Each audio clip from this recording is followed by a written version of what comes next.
உங்ககிட்ட ஒரு சூப்பரான பிசினஸ் ஐடியா இருக்கலாம். ஆனா அது வெறும் கனவா இல்லாம நிஜமா மாத்தி அதுக்கு தேவையான ஃபண்டிங்க வாங்குறது எப்படின்னு யோசிச்சிருக்கீங்களா? வாங்க, ஒரு சக்சஸ்ஃபுல்லான ப்ராஜெக்ட் ரிப்போர்ட்குள்ள என்னதான் இருக்குன்னு நாம இப்ப அலசி ஆராயலாம். நாம பார்க்க போற இந்த ப்ராஜெக்ட் ரிப்போர்ட்ல என்னென்ன முக்கியமான பகுதிகள் இருக்குன்னு ஒன்னொன்னா பார்க்கலாம் வாங்க. முதல்ல ஒரு முக்கியமான விஷயத்த நம்ம புரிஞ்சுக்கணும். இந்த ப்ராஜெக்ட் ரிப்போர்ட்டுங்கிறது சும்மா ஒரு டாக்குமெண்ட் கிடையாது. இது உங்க பிசினஸ் கனவுக்கான ஒரு ப்ளூ பிரிண்ட். ஆனா இது ஏன் இவ்ளோ முக்கியம்? ஏன்னா நீங்க ஒரு பேங்க் கிட்டயோ இல்ல ஒரு இன்வெஸ்டர் கிட்டயோ போகும்போது எல்லா தொழில் முனைவோரும் சந்திக்கிற ஒரே கேள்வி இதுதான். அதுக்கான பதில் ரொம்ப சிம்பிள். நீங்க அவங்க கிட்ட ஒரு ப்ளூ பிரிண்ட கொடுக்கணும். அதாவது உங்க திட்டம் பத்தின எல்லா விவரங்களும் அடங்குன ரொம்ப டீட்டெயில்டான நம்பகமான ஒரு ப்ராஜெக்ட் ரிப்போர்ட். சரி, ஒரு நல்ல ப்ராஜெக்ட் ரிப்போர்ட்டோட முதல் பாகமே அந்த திட்டத்துக்கு பின்னாடி இருக்கிற நபரை பத்தி தான் பேசும். அதாவது நீங்க யாரு, உங்க தகுதி என்னன்னு சொல்றதுதான் முதல் ஸ்டெப். இப்ப பாருங்க, இந்த ரிப்போர்ட் ஆரம்பத்திலேயே அந்த தொழில் முனைவோரோட நம்பகத்தன்மையை அழகா எடுத்து சொல்லுது. அவங்க புதுசு இல்ல, இந்த துறையில அவங்களுக்கு நேரடி அனுபவம் இருக்குன்னு காட்டுது. இந்த நம்பிக்கை ரொம்ப ரொம்ப முக்கியம். ஏன்னா பேங்க்ஸ் ஒரு ப்ராஜெக்ட்ல முதலீடு செய்யறதுக்கு முன்னாடி அந்த தொழில் முனைவோர் மேலதான் முதலீடு செய்யறாங்க.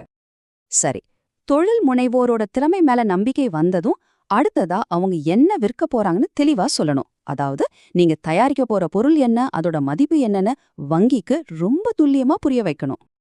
ஓகே, இப்ப நம்ம கிட்ட ஒரு திறமையான தொழில் முனைவோர் இருக்காங்க, ஒரு அருமையான தயாரிப்பும் இருக்கு.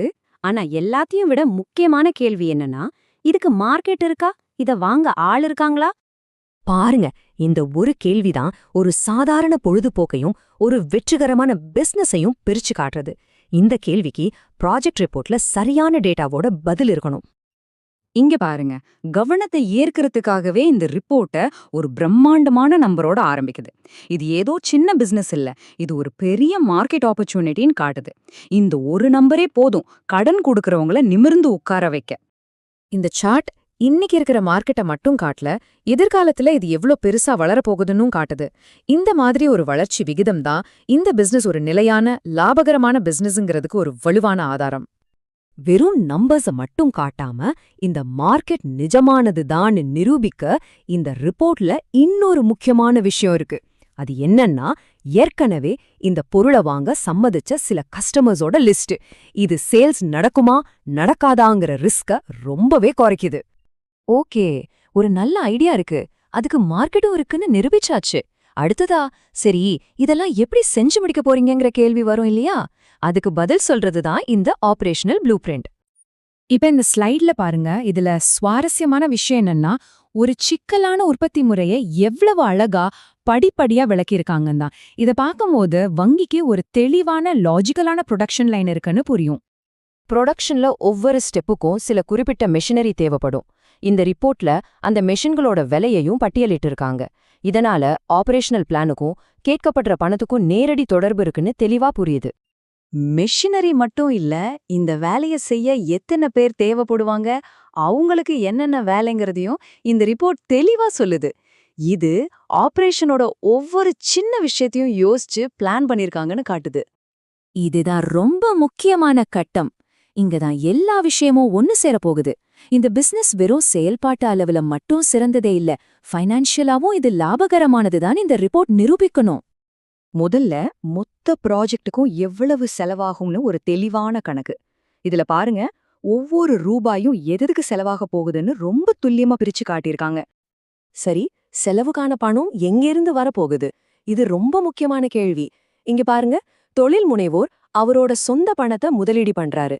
இதுக்கு அர்த்தம் என்னன்னா, அவர் இந்த பிசினஸ் மேல முழு நம்பிக்கை வச்சிருக்காருன்னு பேங்குக்கு புரியும். இது அவங்களுக்கு ஒரு பெரிய நம்பிக்கையை கொடுக்கும். அடுத்ததா, லாப கணிப்புகள். இந்த நம்பர்ஸ் எல்லாம் ஒரு கதைய சொல்லுது.